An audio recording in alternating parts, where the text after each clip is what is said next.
Photos, pièces de théâtre, courts-métrages, chansons sont tout autant de formes d'expression choisies pour porter un message d'égalité et de respect entre filles et garçons.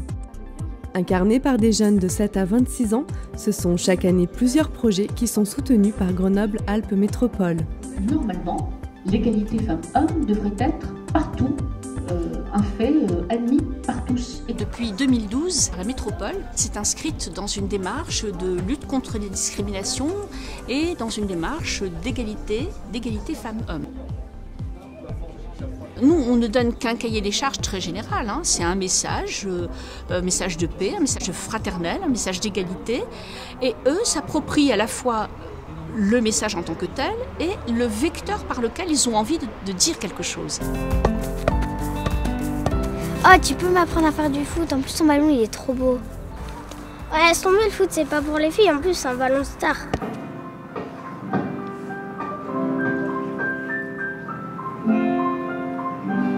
Ce film peut servir à faire comprendre à certaines personnes que des fois il faut accepter tout le monde, il faut pas que jouer entre garçons. En 6e par exemple, les filles en sport collectif, on voit vraiment une grosse différence de niveau entre les filles et les garçons. Donc je pense que c'est aussi dû aux parents qui, plus facilement, un papa il va jouer au foot avec son petit, que finalement on joue rarement au ballon avec sa fille. Est-ce que tu peux m'acheter un ballon comme ça pour m'entraîner au foot? Un ballon pour faire du foot? Tu vas pas te mettre au foot?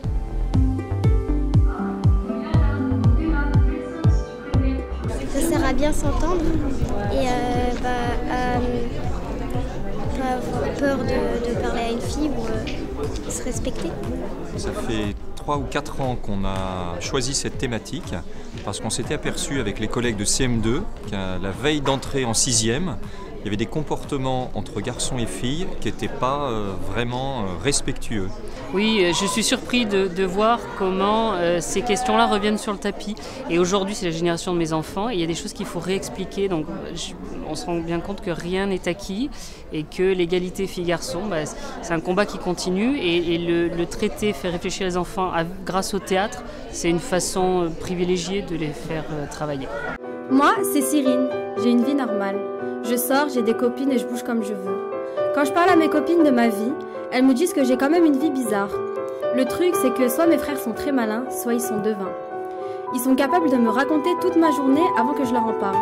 Est-ce qu'ils m'espionnent? Au moins, on a vu qu'on était toutes pareilles, qu'on ressentait tous la même chose et voilà. Parce que forcément, on n'en parlait pas entre nous. Et donc le fait de faire ce projet, ça approfondit le sujet. Voilà. J'ai voulu casser le stéréotype d'association de la femme à la laverie. Ouais. Et en même temps, j'ai rencontré énormément plus d'hommes que de femmes dans les laveries. Et de toute façon, je suis pour une égalité homme-femme, pour l'égalité entre les hommes, tous, quels qu'ils soient. Et je pense que ça peut aussi faire évoluer les mentalités.